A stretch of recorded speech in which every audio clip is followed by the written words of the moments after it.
kind of just as you're, because I don't know how long this is going to take us, and so I just want to kind of shore up a couple of things. So as you kind of go through the reading, there's a little bit of a, we'll kind of play in the space of both ethical theory and ethical principles. So theory, is a framework to hang ideas on and to explain behavior, where principles tend to be more based on how people take action. So principles are more about action, theory is more about reasoning. Consequentialist theories, which are results-based.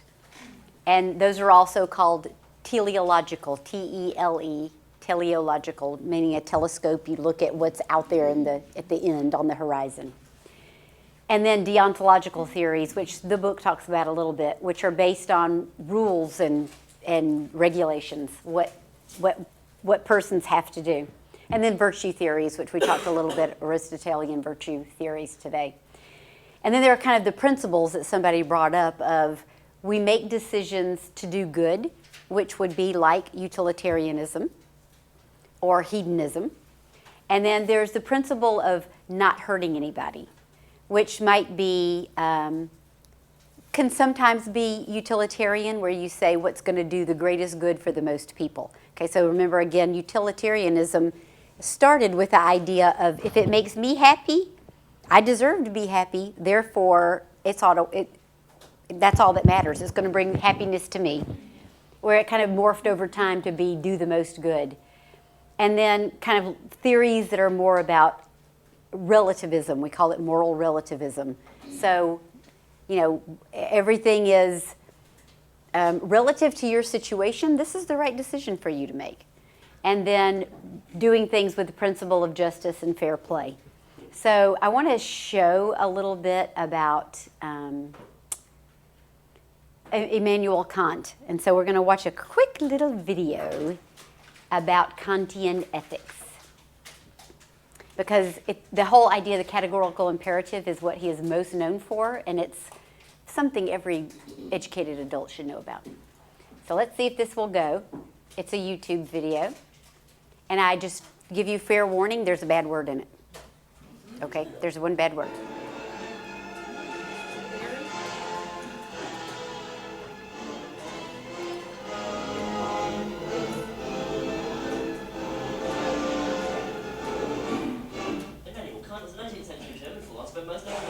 Yes, that's right, Kant. That's how you pronounce it. Not Kant, not Kant, not Jones, but Kant is a German name, and I'm quite happy to sit here in silence until you're mature enough to get over it.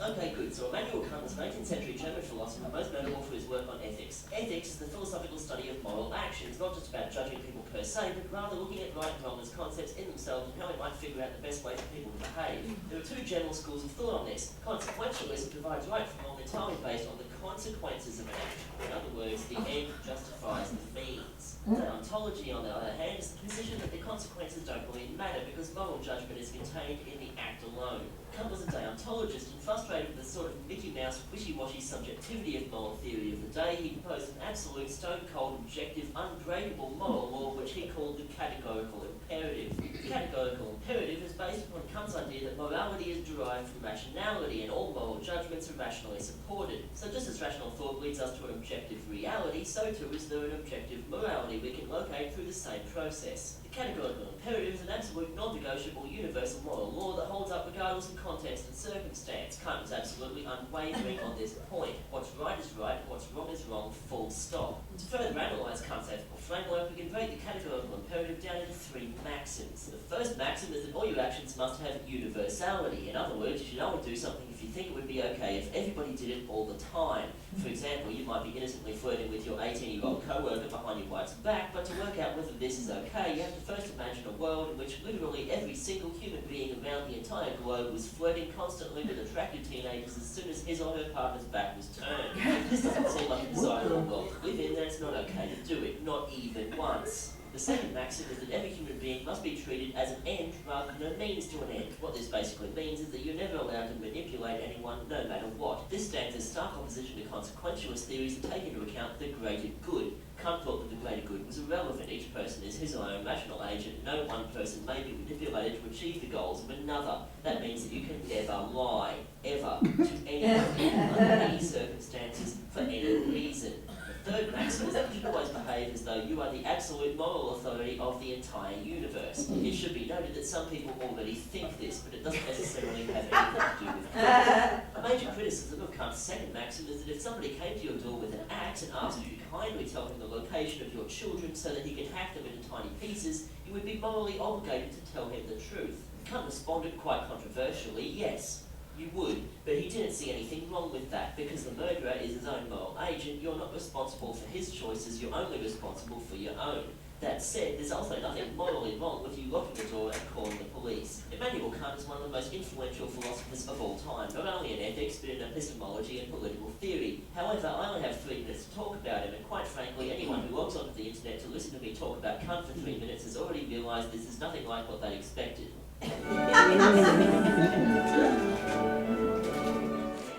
So there are a number of sort of ethics for dummies and quick explanation on ethics, but the reason I like that one is about the idea of a moral imperative or the categorical imperative, meaning it's absolutely black and white, right or wrong. It applies to everybody at all times. And to the analogy of somebody comes to your door and they say, I want to kill your children, where are they? Well, if you believe that lying is wrong, then you have to say, they're in the bedroom. Because to do otherwise would be to take an immoral action. So that, as a philosophical construct, is not really practical in everyday life and not really how we live. I think the thing about blind spots that we see is there's a lot of situational ethics that have to be examined. So what I want to do in the reading today is this. We're gonna take a series of kind of frameworks from the reading, and then you'll kind of divide those. What we'll do is let you discuss them at your group together. I've done the same thing I did in the Evanoff article, because I don't want you just like trying frantically to find page numbers. I give you page numbers for reference. And I don't do that because I don't think you're smart enough to figure it out. I do it because hunting and pecking is no good. It's not efficient. So you'll go to those pages, kind of discuss what your shared understanding was of that, and then you're not going to actually do a presentation. Had we had more time, we could have done that, but we didn't having enough time. So what we'll do is I'm going to give you a focus area to talk about from your table, just one, and then the rest of the ideas, I'm just going to cut them apart, and then you're just going to pick one, and you're going to talk about it. The answers don't have to be long. You don't have to go on the internet and do a bunch of research.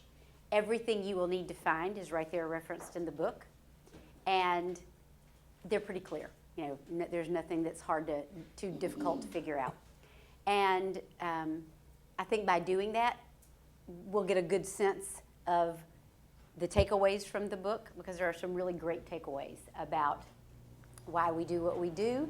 And then what I really like about this book is in chapter 8, there are some suggestions for what we can do to make to be more ethical ourselves and to make more ethical decisions.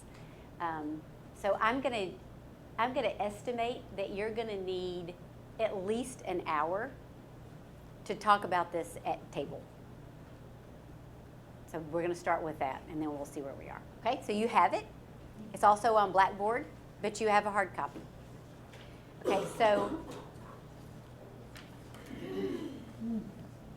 Yes, ma'am. The entire paper in the group. Yeah, so let me just make sure you got the same thing I did. No. Okay, so you have a Todd Patinsky page. Disregard that. That was in last year we read both works. So framework for understanding us plus them, take that away. Yeah, sorry. Yeah. No, don't need that.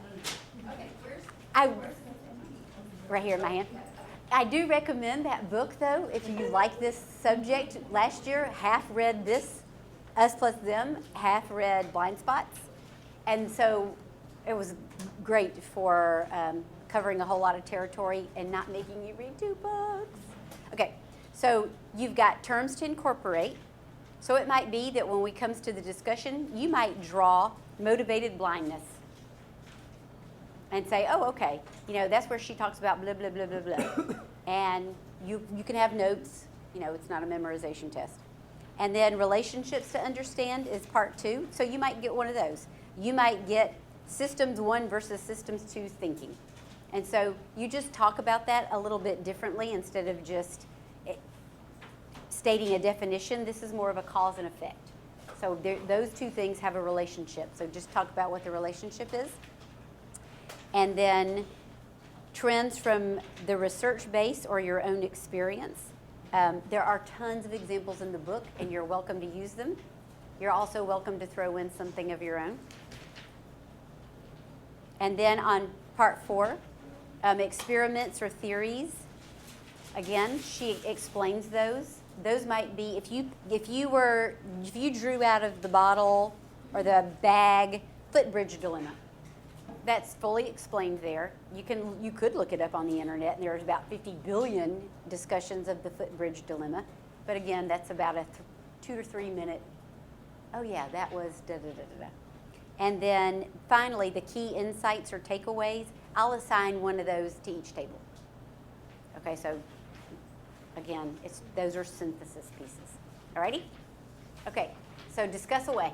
So here's what we'll do. We're going to go through the discussion items, and because the book is not chronological, it's not telling a story, and things are kind of interwoven. And now that we've done the whole Evanoff piece, conceptually, it's all a big ball of understanding. Maybe it's a big ball of confusion. I don't know. So I'm just going to start with somebody, and you just pick a topic out, and then just speak to it. And if anybody wants to jump on and expand, feel free. Agree, disagree. And then you, person, hand it over to somebody else in the room. Doesn't have to be at your table. Maybe not at your table. Just hand it off to somebody else. So get a little variety going. Okay. Okay. So I'm starting. I'm going to start with Mohammed. So pick one and speak to it. You have to speak to it in French. You have to speak to it in French. Speak to it nicely. Oh, funny. That's a good one. Mm-hmm. Yeah, do they have members? Which one is that? Okay. And then if it's like one that you say, wow, I really need a minute, you can always say, I need a minute, can you come back to me? And then you can go ahead and sign and put the basket to somebody else, and maybe they'll be ready. If everybody says, Kat, it's going to take me a minute, we're going to be here till 7. So. It says that constrained thinking and intended consequences will come up with outcomes that are not intended. This decision makers were guilty of a common form of bounded ethicality. So basically, that the outcomes are not intended, but something else come out. So as a result, the folks who made the decision just become like conform to that outcome without really reflecting on that outcome. Okay. You have an example? No, I don't. Okay. Challenger. Okay. Yeah. So that was the Challenger example. Anybody else have an example?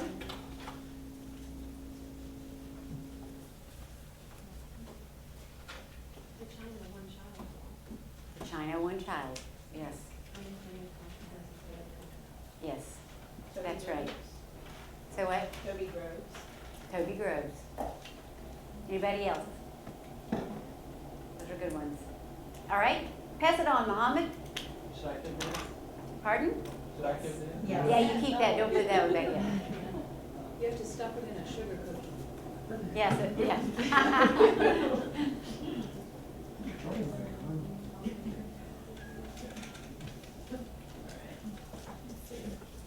I have discussed the impacts of goal-oriented management on ethics. Catherine's gonna be mad because this is her. baby. Are you talking about the water? Yes. I can pass it to you. She really is the master. Oh, no, go for it. And feel free, if you feel like, oh, you know, I want to, you can have a pass if you want to say, let me pick a different We're one. picking out of this and then. Okay. You want this one? Okay, can I have a sec? Yes, Just look at my notes. yes, yes. So hand over to another table. You handing it to me or my hand? I'm in you. Oh. She's like, it was just a random pass, I have to yeah. find, I have to go Just for find me? it.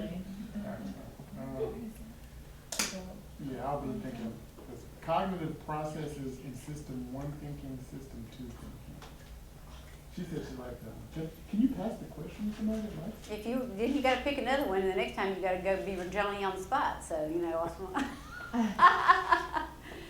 Cognitive processes? If somebody You want really this wants it, information. please, feel free. So, And you go ahead and draw another one and be Yeah. getting ready. Please do. No pressure here to, you know, system's one only at this time. Oh, yeah, this is the one I did. Bounded ethicality, bounded awareness. So, yeah, I know, that's what I did, yeah. So bounded awareness, the subset inside of the bounded ethicality, right? I'm gonna go to my notes. Oh, here we go. So we did causes and effect. Yeah, so what's the relationship between those two? Bounded awareness, bounded ethicality. Okay, so bounded ethicality is basically embodied in the Toby Groves narrative where you do those things that you might even have previously said that who would never do those things. And it can be because of bounded awareness. That's what they push us into this bounded ethicality. And that can result from pressures resulting from constraints brought on by external forces like time, money, social status, etc. So also a lack of understanding of context can be a cause of bounded awareness or bounded ethicality. And that would be like the book was saying in this rest model, it assumes that you already know. Let me refer to this thing. All right, don't go to the rest model, because that's somebody else's piece of paper. Well, not the actual rest model, but it was saying that we neglect the situations in which we find ourselves, including those where we lack the moral awareness. We judge with poor reasoning or we misjudge moral intention. So we don't really have the full picture, and that's why it can kind of constrain our awareness. Perfect. That last little piece, that was it. Cognitive limitations that make us unaware of the moral implications of our decisions, so we can't be fully ethical when our thinking is constrained. All right, Aaron, thank you. Who goes? I mean, basically. We started. You go next. Okay, system one and system two thinking. System one is usually our immediate gut reaction thought. When faced with a situation, that's what we think of automatically first. It is a fast, automatic, effortless, implicit, and emotional thought process. It's also efficient, and it does serve as the basis of the vast majority of decisions we make on a daily basis, according to these authors. System two, though, is slower, and it's conscious. It is effortful, explicit, and logical. It's basically where the pros and cons, the cost benefits, you sit down, you think about the global overreaching implications of your decision. Kind of back reality check the system one thinking to system two thinking. Right on. Can anybody speak a little bit about why we're pretty much hardwired up to do system one? It's intuitive. It's intuitive. We want immediate results. We do want instant gratification. It keeps you, it's this the process that keeps you alive on a daily basis. You're, fight or flight. Yes. You don't touch the hot stove. Just the automatic things that you do to survive as a human being every day. Yeah, yeah. So that's exactly it. It's pretty much hardwired into, I have to make a decision, I have to do this, so I'm out of danger, survival. And we can't really help that, but still, we gotta moderate it in some way. Okay, thank you very much. All right, so, I you do ready, another one. Colleen? I do another one. So, Oh, okay. You gave that to Kathleen, because she wanted it. So I have informal organizational norms and ethical infrastructure. Okay, good one. So this is of importance to me because I'm doing my paper on this kind of thing.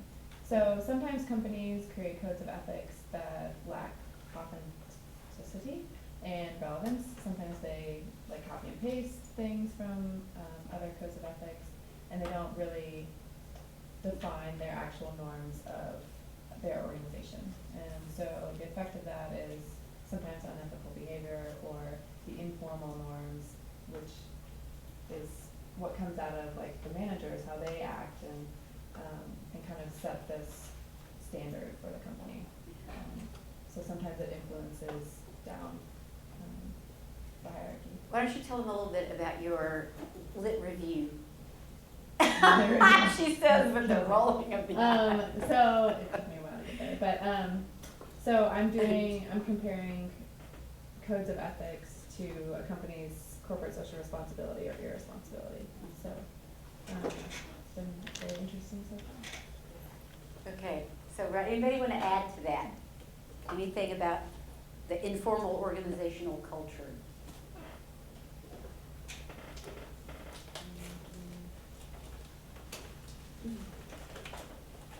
I think every company needs to attack that, like I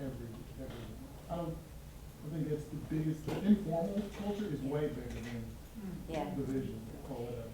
So, like, how do you do that? Well, part of the informalness of it, and part of the reading said that it was sometimes more successful because it's leading by example, it's actually doing and making that culture where that's just what's expected and what you do.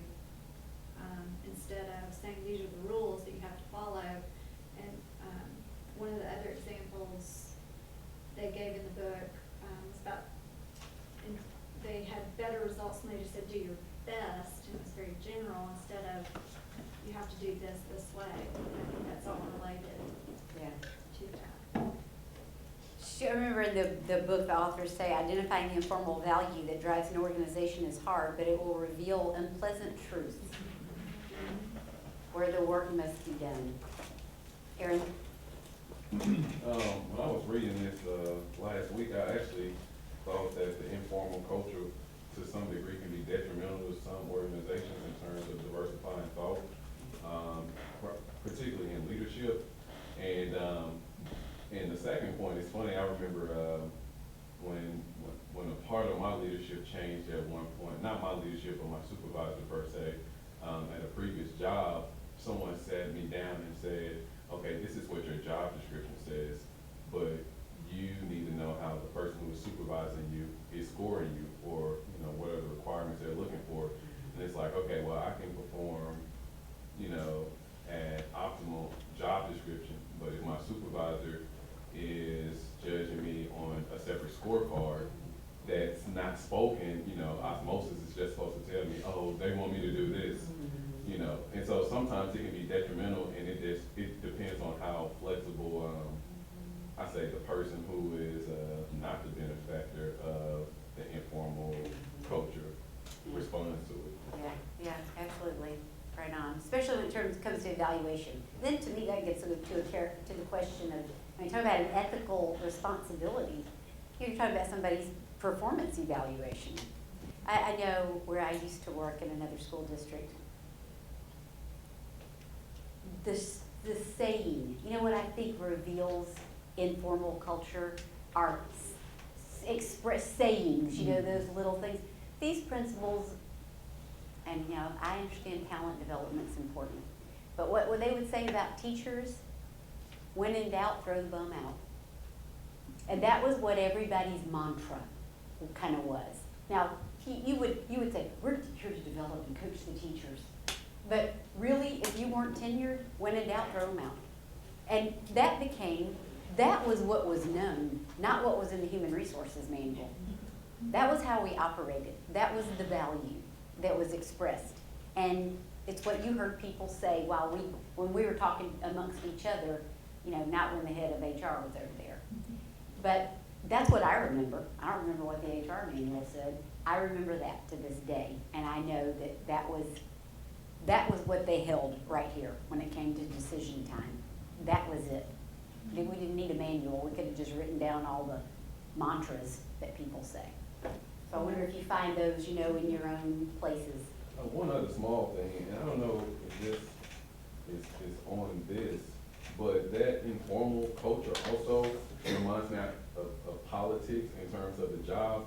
And I've heard so many coworkers frustration by saying, I don't know how to play these politics, because you have coworkers or you have coworkers who they're by the book, they follow the rules, they're good people, morally sound, and sometimes they get overlooked by the person who is playing the game or who knows the language.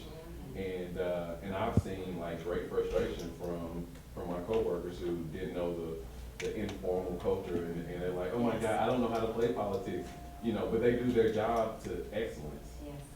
And so, I've seen that on a couple occasions. So this part in the book was just like, that whole 2 pages was just yellow and highlights. So that was fun. Love it. Karen, did you have something? 2 things. As a teacher, if I understood that that's going on in my principal's mind, am I going to go to them to ask for assistance on anything? Yes. Forget it. Right. And that's exactly what a principal's supposed to be there for. So that's a scary thing. Yes. The other point I would like to make that really hit home with me is to pay attention to the organizational talk and the vocabulary that's used. Mm-hmm. Do we say that someone was lying, or do we say someone was misrepresenting the facts? Yes. That can be so powerful. And then the other part that really struck me is not only pay attention to what they're saying, pay attention to what they don't say. What are the topics that are never being brought up and discussed? There's maybe a subtext, but it's just not really dealt with. So before I go to Eric, I just want to say, in response to the thing about the when in doubt, throw them out, that came when we started grading our schools on high stakes testing. That was not the culture prior to that. It only came as a result of, we're going to measure your school success by I say to people all the time, my fate is literally in the hands of teenagers. And that pencil and that bubbling in that test. I mean, my future is in your hands, child, literally. And that changed how we approached, because it was pressure to perform. And, I'm not the one in the classroom, so that was an unfortunate side effect of, managing through goals. And I don't want to steal your thunder there. What were you going to add? I was going to add that when I first started in the organization that I was working for, they would give you this big book of code ethics and conduct and organizational policies, but no one ever reads it. Or if you do, then no one really reads the book. Or you might read it if you get in trouble. Right? That's a fact. But I noticed that moving around in that organization to different departments within the organization, it matters on who's leading the organization. It's never what is in the book. It's what the leader decides is relevant for that department. Judith, do you have something? One of the things that Karen said, I'm in communications and I do with training stuff. I always hammer home the message is more than the words.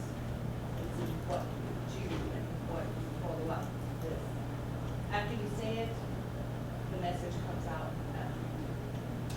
Proofs in the pudding. Yes. Yes. All right. Who's got that basket?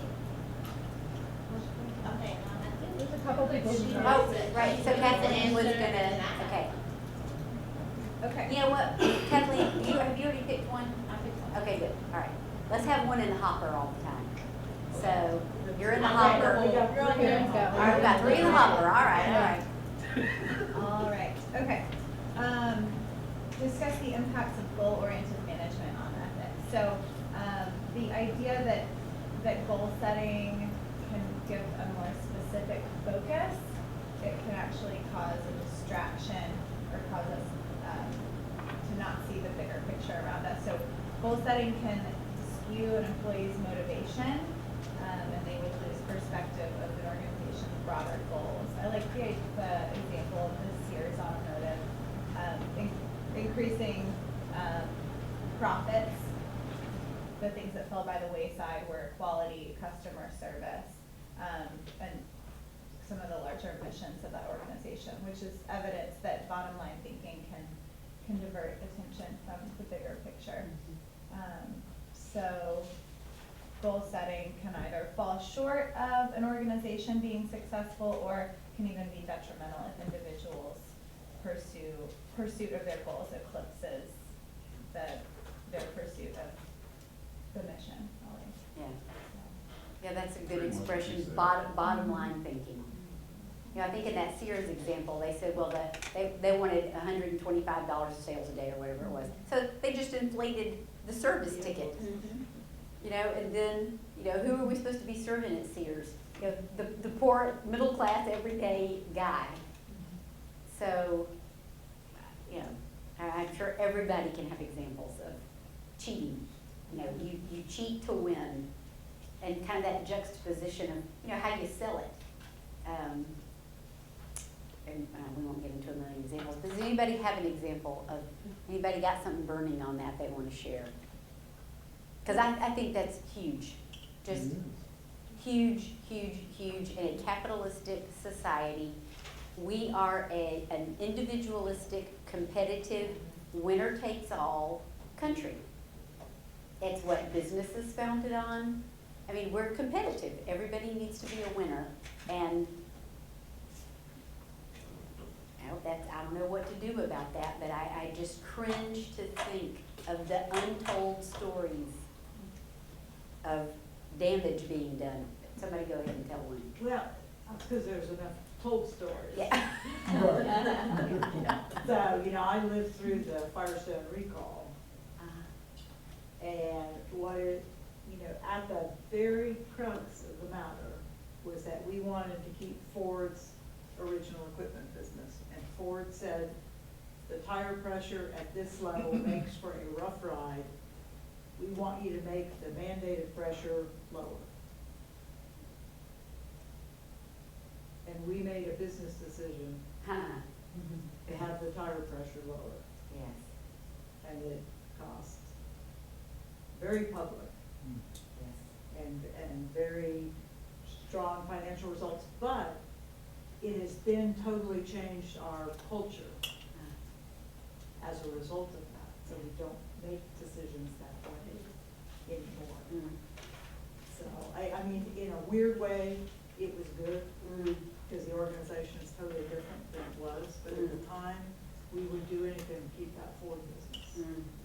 So what was the lever, because I'm not really familiar with the story entirely, what was the lever that made the company say, ruh-roh, but you know, we made a mistake? All tires and Yeah, floors. when National Transportation Safety Association came to us and said, we killed 127 people. Okay, so it's real collateral damage, not just reputation, and maybe not, It was everything. and physical, I'm sure, What year as was well. that?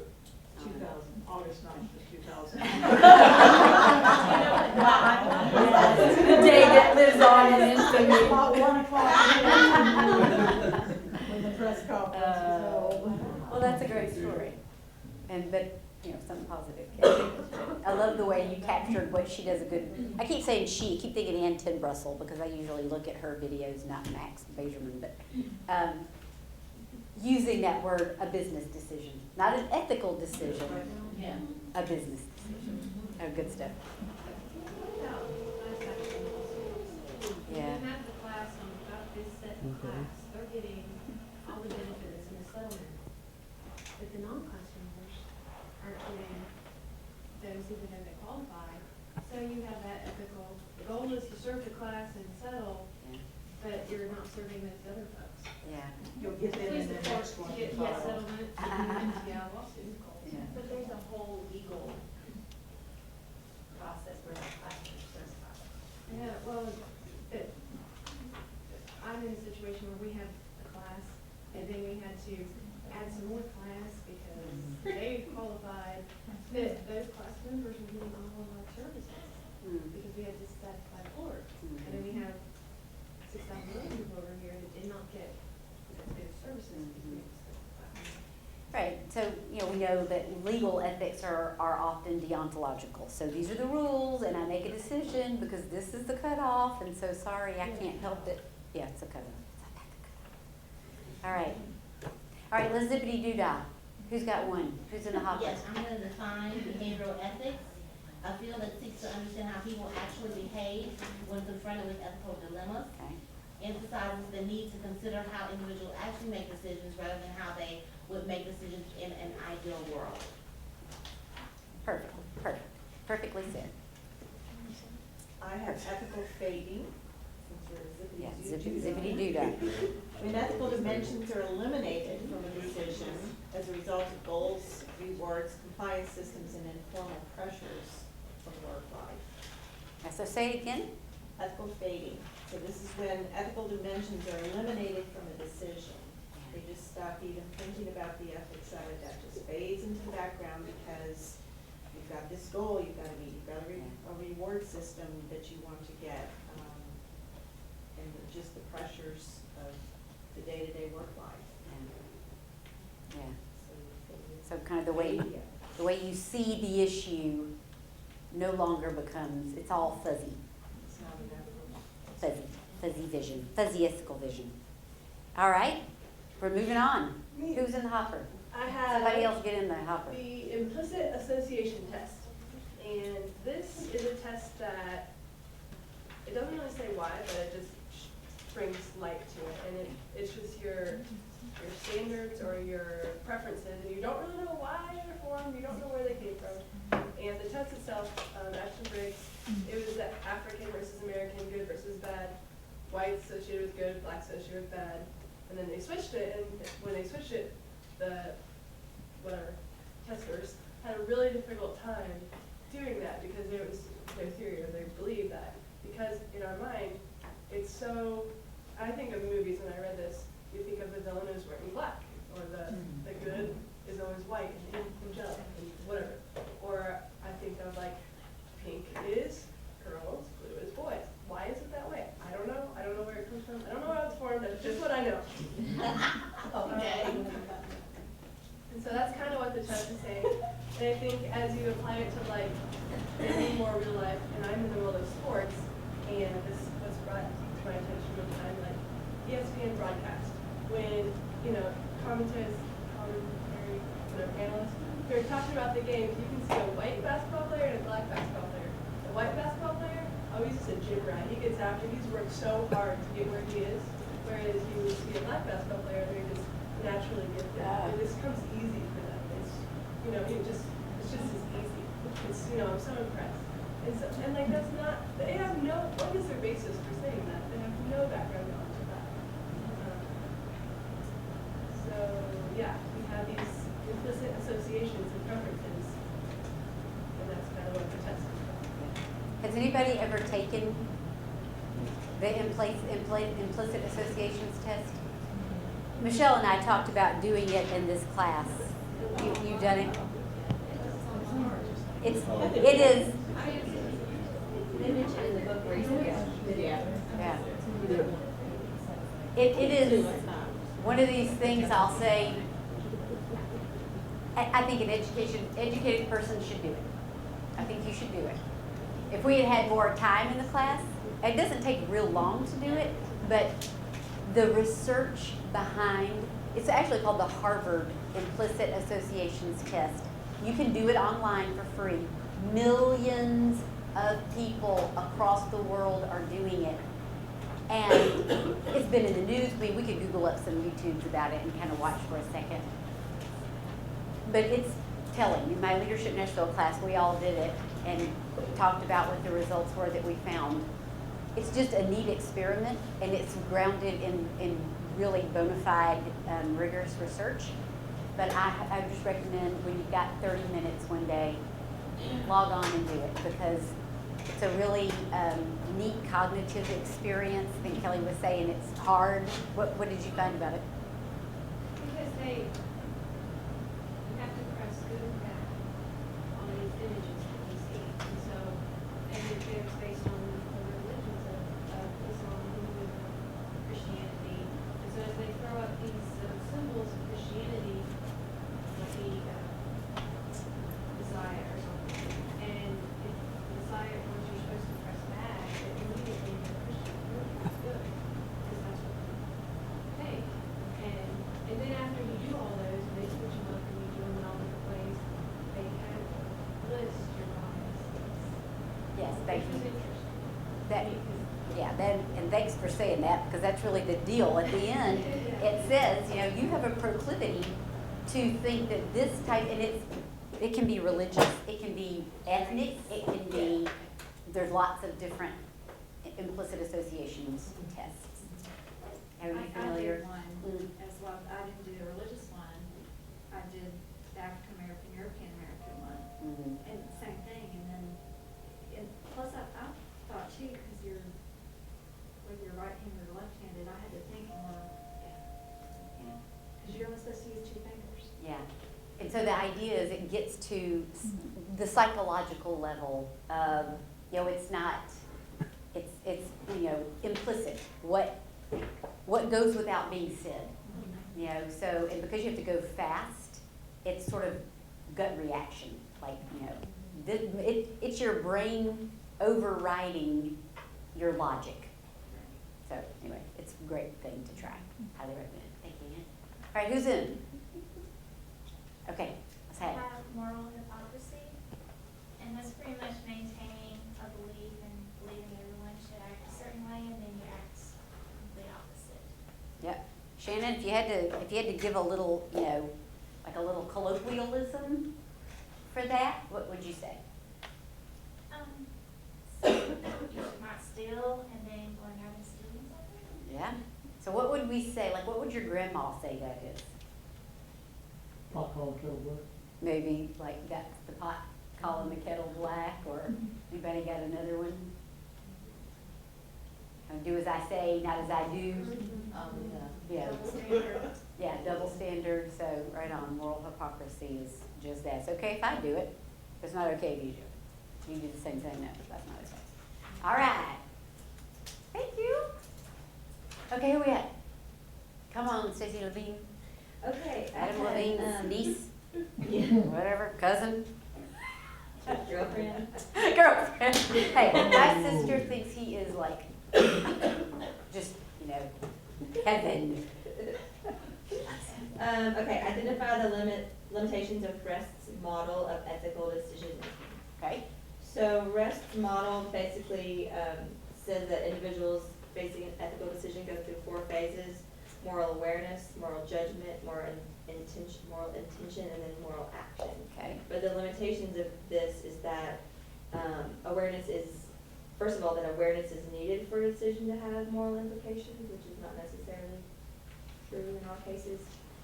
Also that an individual's reasoning determines judgment. Okay.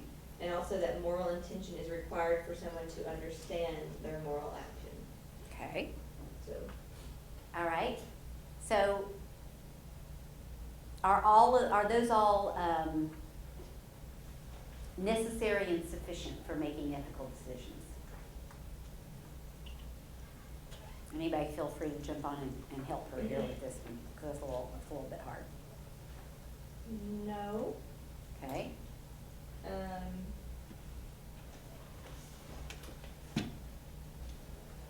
No.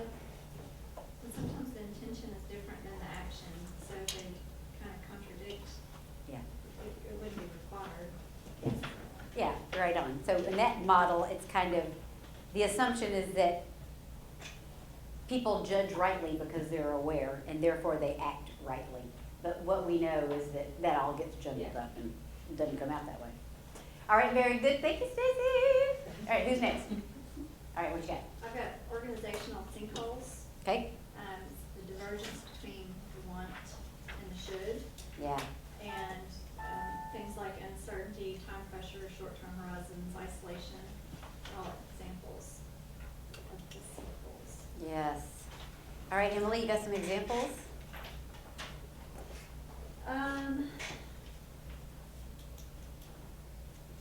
Within my own organization. Any or out of the book, anything?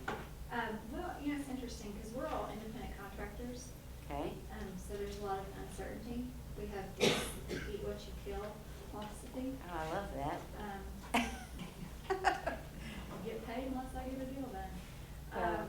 Eat what you So kill. there's kind of all of those things that go, they're all, every one of those sinkholes is part of what we do. Because there's uncertainty, there's time pressures, especially with the recession. I work in retail, so we were hit really hard. Not knowing what the short term or long term would be with the economy.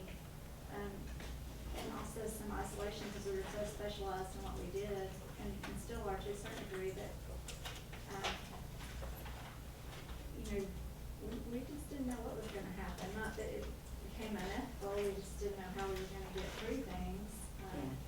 But you see that in a lot of organizations, because it certainly was a scary time, and trying to think outside the box and maybe collaborate a little bit more than we normally would have to figure out what to do to get through, or to get out of the business.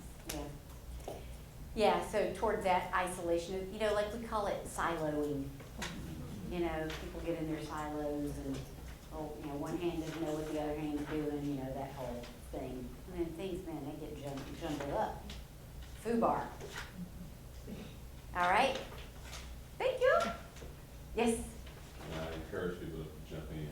So identify efforts underway in your own professional fields that are designed to make people do the right thing, discuss the consequences intended and unintended for these efforts. So kind of generalizing, so the examples that I gave of doing the right thing as it relates to organizations creating diversity programs like the African American Resource Network, Emerging Leader Resource Network, Gay Student Alliance, and then the unintended consequences that can come about is the participants of the newly established diverse group are immediately categorized and in many ways pigeonholed into their new subgroup, only to be considered when special situations require diverse thought, opposed to being included in the majority thought, as well as new, and then some of the, maybe this could be intended consequences, but the new expenses required to provide resources, and just being a little devil's advocate, scandals formed to minimize the efforts of the diverse group for the leadership that attempted to do the right thing. Scandals formed. Wow. You involved in any of those? No. Good to see for a minute. You hesitated. No scandals. So, when I was working in technical sales, it was kind of a do what you kill mentality, and they put this thing called rules of engagement, so that you try not to have any fire or anything like that. But it almost seems like the more rules you put in place, it was an exact same example that if you put in rules, then people just figure another way around those rules to get what they want anyway. So it actually pushes them more to unethical behavior. Those are the unintended consequences. When you're trying to get them to do the right thing, it doesn't change who they are morally or internally. Yeah. Sometimes people don't want to do the right thing. They just want money, So if everybody's on the same playing field with morals, then I think you can put in a set of rules and everybody will. But if somebody with moral gear is someone there, and you try to put in one thing to do that, then it doesn't happen. Yeah.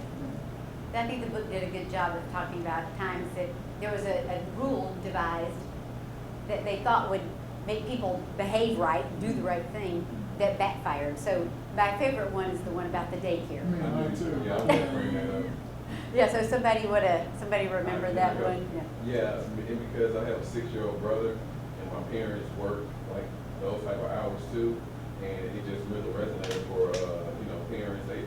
So the daycare figure, parents are showing up late to pick up their kids, and they're feeling ethically bad about it. My kid is the last person at the daycare, and so they put in an additional fee to say if you're late, then just arbitrarily saying it's gonna be an extra $10. And so what parents decided to do is some parents ended up making this ethical decision of, oh, my child is the last person there, they're gonna feel sad when I get there, instead of more so a business decision. Okay, I can afford an additional $20 a day and leave work when I need to leave work, get through traffic, maybe go to the grocery store. I added all that other extra stuff, but that one, I love that analogy in the book. Yeah, that's a good example, because then it became a business decision. Okay, well, you're offering me a service. I choose to take advantage of it. If we said your child's gonna be sitting on the curb unattended, of course, that's a whole different scenario. They would be in ethical trouble as the providers, but that was it's a cost-benefit analysis. People, cost-benefit analysis doesn't really lead to ethical decisions. And I don't know if I saw them use that expression in the book, but I kept writing in the notes, cost-benefit analysis. Is that the time, cost, and the third factor? Is it quality? I'm trying to understand the time benefit analysis. Yeah, cost-benefit. Cost-benefit analysis. Yeah. What is this? What is that? Yeah, so a business person want to speak to that? Yeah, so if you're gonna decide to invest in product A versus product B, you kind of do a pros and cons column. So it's gonna cost me this much, but I'm gonna get this many benefits, and the other product's gonna cost here, but only give me this benefits. It's the same as an opportunity Yeah. cost or the time value of money. Kind of different Value economic engineering.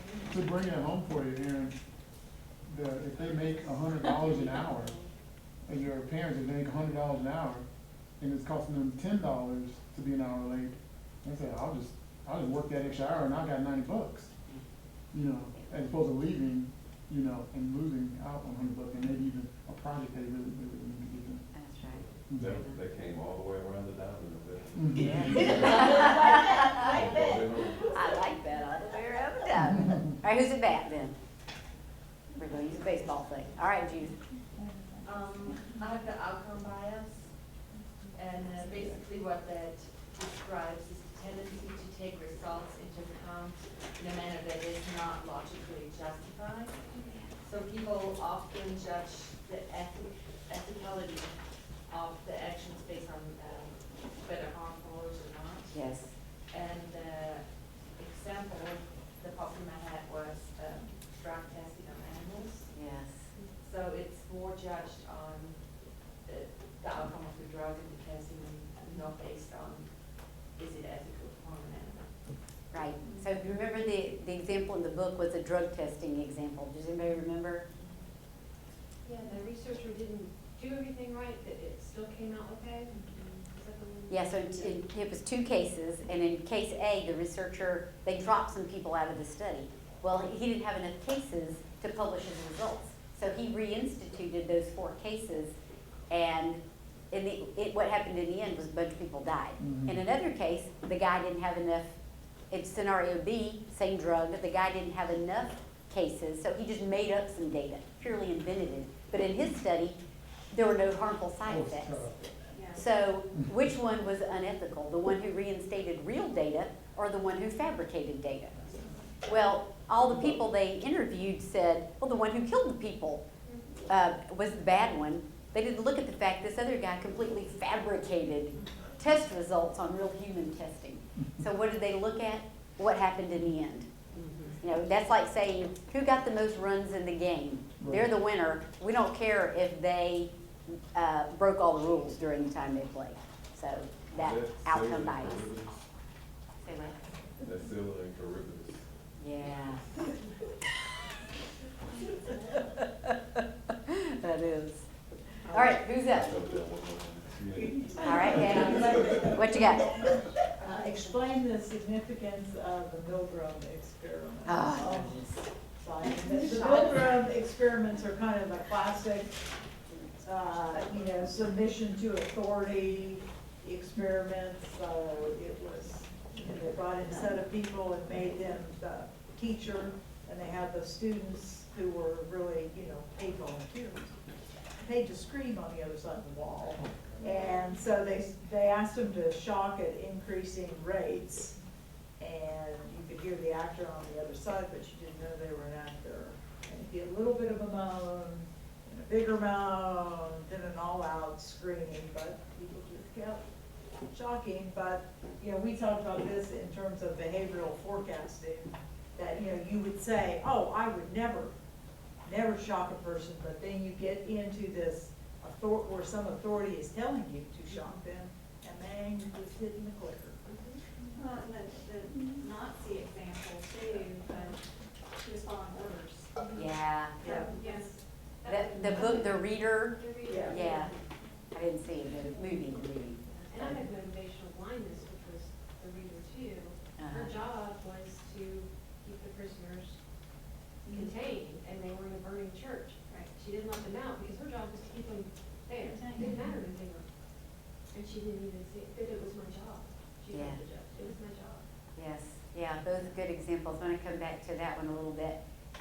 So Patty, on that one, on the Milgram experiments, really kind of the pressure point for people was for the shockers was what? I can't remember the details. No, I mean, it's just what you said, that, their boss. Right, You know. it's just the boss. Just the boss, even though they knew they could, they didn't want to have to do it, they just kept going and going. Have you ever seen the video of it, anybody? I pulled it up, it's intense. So I've got one, we could watch the YouTube of it, but it's really a famous social science experiment, one of those things you could have to discuss at a cocktail party someday, you don't know. Okay, thank you for that. And so then on motivational blindness, you hit that one, but go ahead and, anything else you want to add? It's just the failure to notice the unethical behavior because you're motivated on something else, whether it's your job, a group, a cause, your employer. So an example I thought of was like PETA. They're focused on their thing, so they might commit crime and hurt other people, but they're motivated, they're blind. And in their mind, some of them don't think it's wrong to assault people who are wearing fur, even though they don't believe it. Yes, yeah. So that's kind of there's another expression I'm thinking of, kind of like a moral supremacy. We're taking the higher moral ground, therefore we should. So the book they gave in the example around motivated blindness was in the, had lots of talk in the book about the housing industry and mortgages and how the mortgage lenders, they didn't really consider the fact that these people weren't going to be able to pay that house note. They just knew they needed to make their quota. And they kept approving mortgages without thinking about what's going to happen to this family 3 years down the road when the arm adjusts and there's no way they can make the payments. They were motivated by just greed. Well, they would tell them that it'll be okay, you can refinance that, which gave the borrower confidence and assurance that this was gonna be okay. Which, we all know how that worked out. Yeah. I don't think anybody in the whole banking industry was going to go. No. Take that it did. Right. They're doing no money down on loans. No checks on the veracity of the documents. And kind of interesting, and I didn't remember this until I was kind of rereading the book again. I guess it was a Clinton era initiative that said, home ownership is great, so we're going to relax the rules so everybody can have a home, which, well intended, but didn't turn out great. All right, okay, thank you. All right, who's on? Okay. Behavioral forecasting, prediction, reality, decision time, outcome, recollection. this had about 12 pages involved in it. But basically, it's talking about behavioral forecasting and errors that can arise when you forecast. And the prime example they gave was prediction. So you're getting ready for your New Year's resolution. Then the decision time, when you begin to ethically fade, so you begin to kind of lose that motivation. And then all of a sudden, you're at the end. So recollection, you should have done this. So I'm going to give you a hint. This is what I use every year. Someone says, what's your New Year's resolution? I said, I live every day exactly as I should live it. So I don't have to make a resolution. Nice. So, I really do. I know that my predicted forecast, why? You set yourself up for failure many times. You get to the point of recollection, you say, I should have, and then you're kicking your butt. I gotta warn her, be careful because it's that time of the year when people are doing It's the most that. wonderful time of the They're year. Yeah. So anybody want to add to that? Because this sounds to me like you were completely in control of your should self. Your want self doesn't get out of hand. Your should self.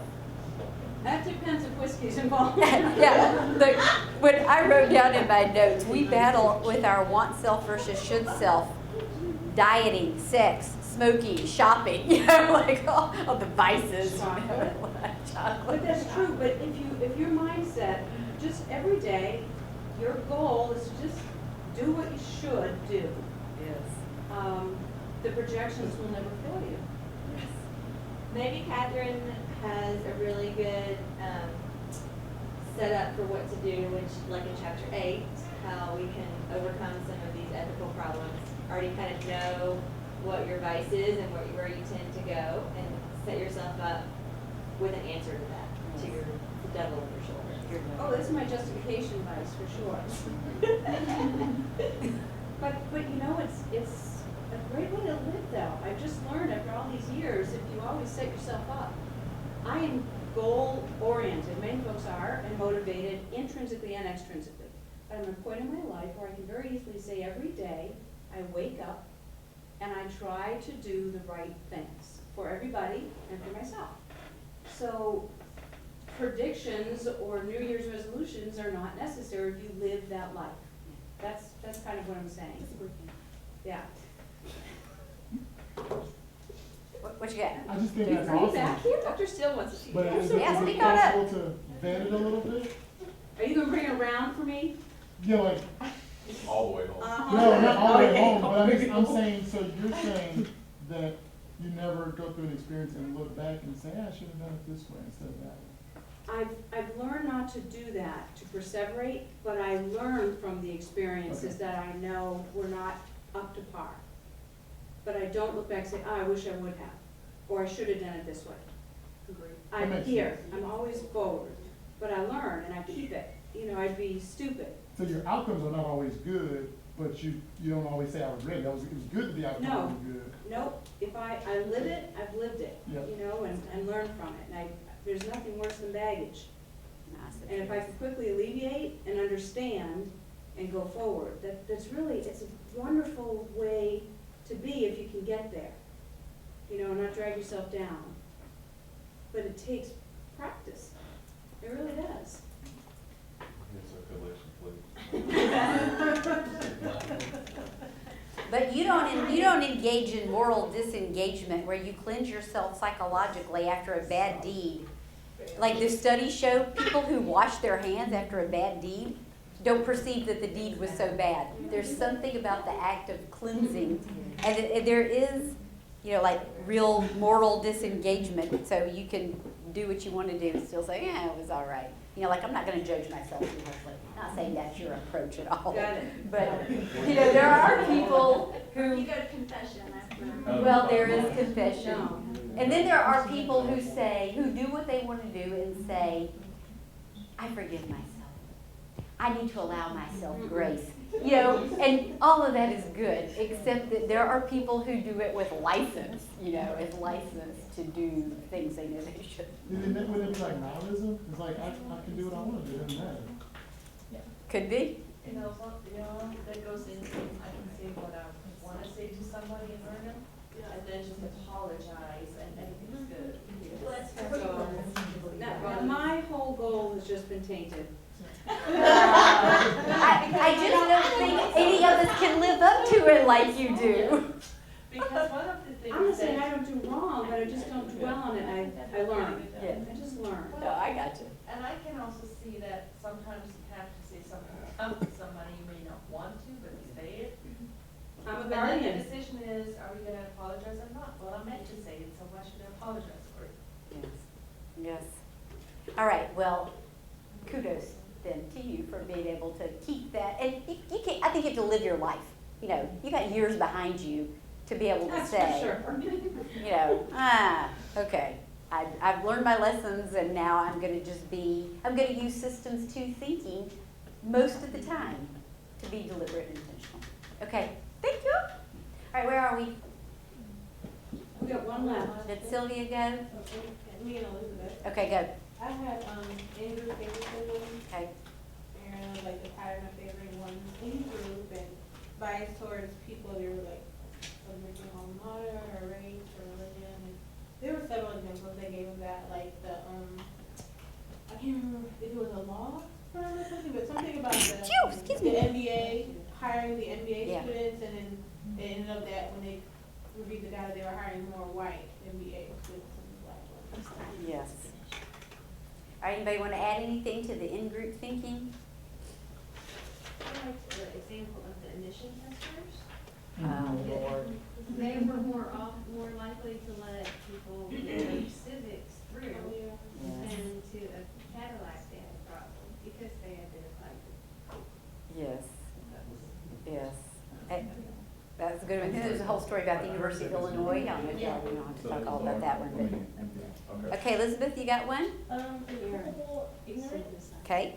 and that's a lack of knowledge or understanding, and being unaware that what is being done is harmful. Yeah. Involves multitude of people who were aware of the behavior, but they thought somebody else smarter would take care of it. And then I found somewhere else that it's usually the false belief, which is based on the individual belief and not what they ought to believe. Yes. If you might want to help with the example of that, I was still kind of lost on it. Anybody got a good culpable ignorance? We had one, I don't know how many years ago, when you were getting rid of old prescriptions, you were supposed to flush them down the toilet. Yeah. Well, you did that thinking you're doing the right thing, getting rid of the drug, nobody else could get it, but you were tainting the water system. Oh, yeah. And so you were causing harm to people. And now they have big drives where you take your old prescriptions Yeah. to. Which it doesn't seem bad for one person, but when you have a group home and you have 40 prescriptions you're dumping down the toilet, that's a lot of time. Yeah, that's a good one. Isn't that a plea in the legal system, culpable ignorance or something like Good that? question. I don't know that. Not really practice criminal law, but I believe there is something like that over there. Yeah, that's a good question. So the idea of culpable is you're still guilty. I mean, Right. that's the word, you know, it's what it means. I mean, within the recycling period, if everyone in here doesn't have a recycling bin at their home, then that's like, you know what you're doing. Yeah. Yes. Sometimes it's omission. People who know what they should do, but they keep silent. Or people know wrongdoing is happening. Like in education, a teacher has it's the law, you have to report child abuse. If your child tells you da-da-da and you don't act on it, you are criminally negligent, not just culpably ignorant. You can't just say, I didn't know. But it made me ask the question, you know, why would that happen? Lack of communication, too many rules. You know, when you work in an industry where there are so many rules, you think, I just can't remember all of them. It's easy to be culpably ignorant sometimes without malicious intent. But you're still accountable and you still got to answer. Okay, so I think that one that didn't get answered was about the footbridge dilemma. Is that still in there? Oh, he has it. Oh, go. He started, he's not finished. Muhammad, that's right on, that's perfect. Yeah, the food is a dilemma that's often used to contrast two normative approach of ethical decision making, a consequential approach and the methodological approach. Yes. And the example in the book is that when are you going to push someone in front of the train to kill it, or are you going to let the train run over 5 people? That's the example that they used in there. So I don't know. I mean, it goes up to me like I'll let the one guy go and save 5 people. Okay. You pushed the guy over the bridge? Yeah, but, like, Okay, so if he said, I'm gonna push the one guy off the bridge, if he said, I'm not going to push the guy off, and I'm gonna let the 5 people get run over because that's just what's gonna happen. They're on the train track where they shouldn't be. So, if Kant's categorical imperative is murder is wrong, then what would you do? If you were following Kant's moral categorical imperative, murder is wrong, then you let the 5 people die because you didn't set that train in motion, and it would be wrong for you to commit the sin of murder, killing somebody. I mean, I have to comment on this one because this is, I had somewhat long discussions about it. Because what's at the heart of it? And I think at the heart of it, and I'll explain this a little bit, is just that at the end of the day, we all have it's me and my situation, and I'm not really concerned about your situation. Everybody in the world's like that. Because, and I was like, okay, there's 5 people down there. Let's make it 20 people. One person, you push them over, and you save 20 lives. That's 20 funerals you don't have to go to, or worry about 20 families, a bunch of people that you could save from going through this experience over just this one thing. But she was like, no, because I personally pushed them over. That's murder. That's, now, I said, no, change that. That's follow your family members. Oh, I'm pushing. Yes. So it's all personal. It's all about me. If it has something to do with my family, then I'm not pushing anybody over the bridge. But it has something to do with me and my family, then I'm pushing it. Sorry. Right. Right. And somebody would be able to justify that to say, hedonistically or in original utilitarianism, the idea is to avoid the worst pain. And so the worst pain would be for me because those were people I knew. But that's why it's called a dilemma.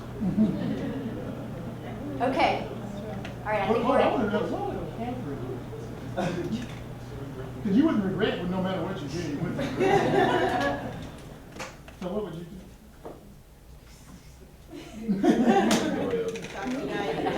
She's going to take the fifth. Okay, anything else for the good of the order on the book? Yes. So Kathleen just said this is the gospel of the footbridge. And so she wants to give her example. All right. Well, so rather than asking what would Catherine do, Thank you. I like to think what would Jesus do? That's And right. that really is What would Jesus do? What died for all. And so thinking about that kind of Couldn't because sacrifice. the situation said they can't jump over the bridge themselves. Right, but one versus. So he pushed the one, you're saying that was Jesus? Jesus pushed the one? It's He not possible. He wouldn't be in that dilemma. He wouldn't have to push it. He would stop the train. Right? But Right, so we can't use Jesus in this situation. Yes. so Yes. But, if Jesus were deontologically motivated, he would say the Bible says, thou shalt not kill. Right. That's right. And that would be, how could he violate the commandment? Well, the second example, without the bridge where you change The the leader. letter. Then That's switch, totally yeah. different. That But almost it's- doesn't mean Yeah. So that's Yes, it is. I like virtue-based ethics. I always think of that as what would Jesus do? Ethics, what would But there wouldn't be a debate. I would be the one going off the bridge. I wouldn't have to push someone else off, And Yes. Well, those are them. Predict. Yes. Yes. That's right. That's right. All right, so we got a few more minutes. I know Michelle's got a few things she wants to do, but I wanted to do a quickie wiki of the moral DNA, just because we didn't get a chance to talk about it, and we're not going to go in depth about all the types, but this is more of an identification. So, does everybody remember their things more or less? Should be fresh. Okay. All right. So let's just do this. We're just going to do a little self-identification. If you need to look at yours and you've got it, that's groovy. If it's in your email or if you just remember. Okay. So there were 3 decision-making preferences: obedience, care, and reason. Okay. So if you were motivated by obedience, stand up. Okay. Yeah. Do you, The letters. okay, so I got to stand up. Mine was obedience. Okay, sit down. If you were motivated by care, stand up. Is it the first letter? Yeah, the first letter. All right, care. All right, how about reason? Okay. Oh, you can do all Right. 3? I was half and half. You were all 3? I was 2. So that means your answers weren't different enough. I thought it was whatever the first letter was. Yeah. I had 3 letters. Well, I had 2 letters, but at the end it said first obedience, but then it said your answers weren't so far different that we couldn't say you wouldn't be motivated by reason every bit as much. Okay? All right. So there were character types. All right? So if you were the philosopher, stand up. Nice. Right. So philosophers pretty much was your preference, decision-making preference, reason? Reason. Okay. How many judges? Stand up if you were a judge. I was Almost a judge. I was almost a judge as well. All right. All right. How about angels? Yay! And was your primary preference care? Care? Okay. All right. Who was a teacher? Oh, wow, look at that. And what was your primary decision-making influencer? Obedience, care, or reason? Okay. What do you got? Jason? Care? What was yours? Care? Yours was all 3. Okay. And your thing was teacher. Nice. All right. How about enforcer?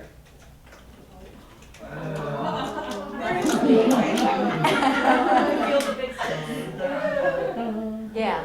So, what were you surprised by that? Did you expect that? I was just admitted it after that.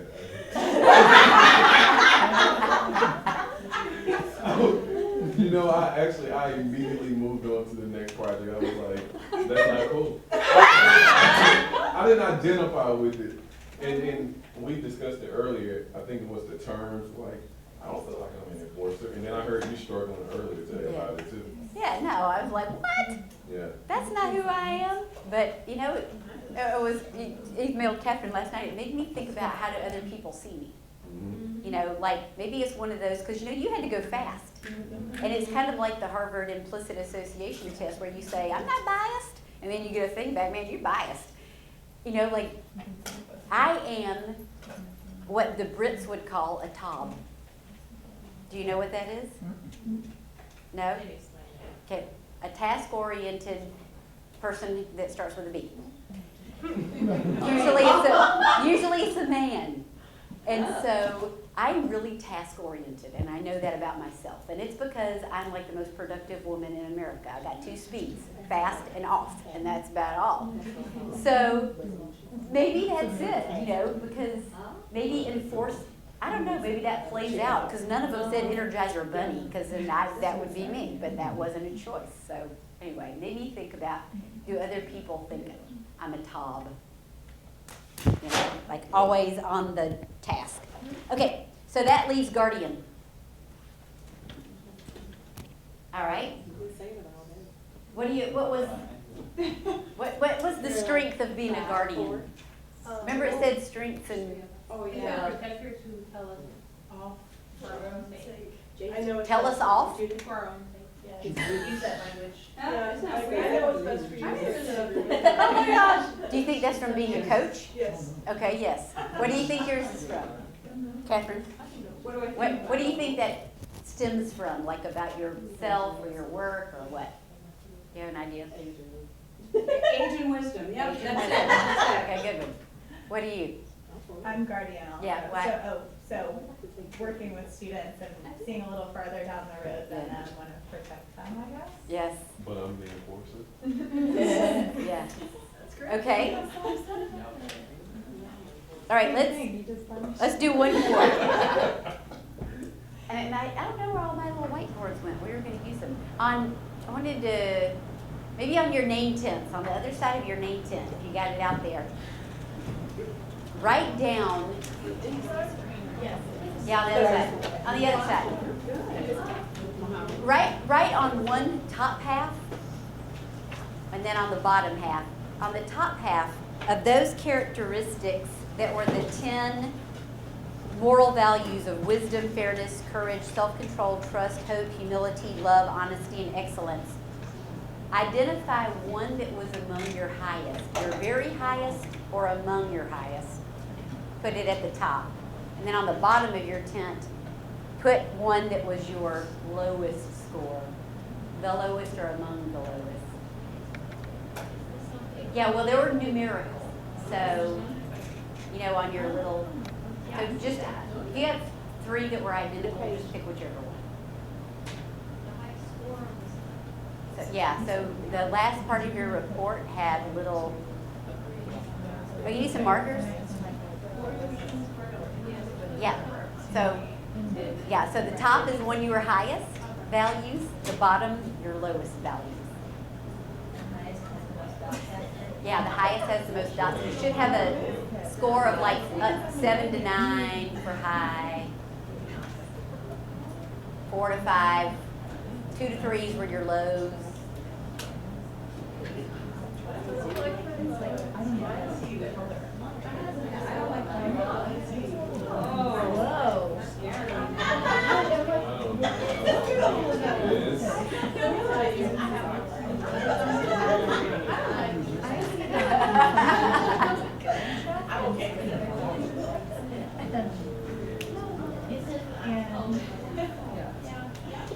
Okay, so somebody want to share one of their highs that they think, oh, this is so true about me. What you got? Hope, Oh, and I'm a high yellow. Yeah. nice. Okay, perfect. All right, what you got? Mine is love, and I'm like all red, so I can't do anything other than empathize and care. Nice. Okay, Courage. good. Yes? Love. Love. Oh gosh. Wow. And we got a couple of people at this table who said, I was low on love. I have no love. I got some for you. Don't What, worry. what was your high? Excellence. Ah. What was yours? You said no love. No, the lowest was wisdom. What's your low? Okay. What was your highest? High, trust, hope, and fairness. All right. Positive one still. All right, anybody else? You share one that you, My 2 were the highest was the love and the hope also, and I'm Okay. thinking one this. okay. I'm a yellow and I'm hope. All right. What about you, Ann? My highest was humility, and I think it's because the little comment next to it says I'm less important than the team. And I think it's really just growing up in team sports. Ah, that's a really good one.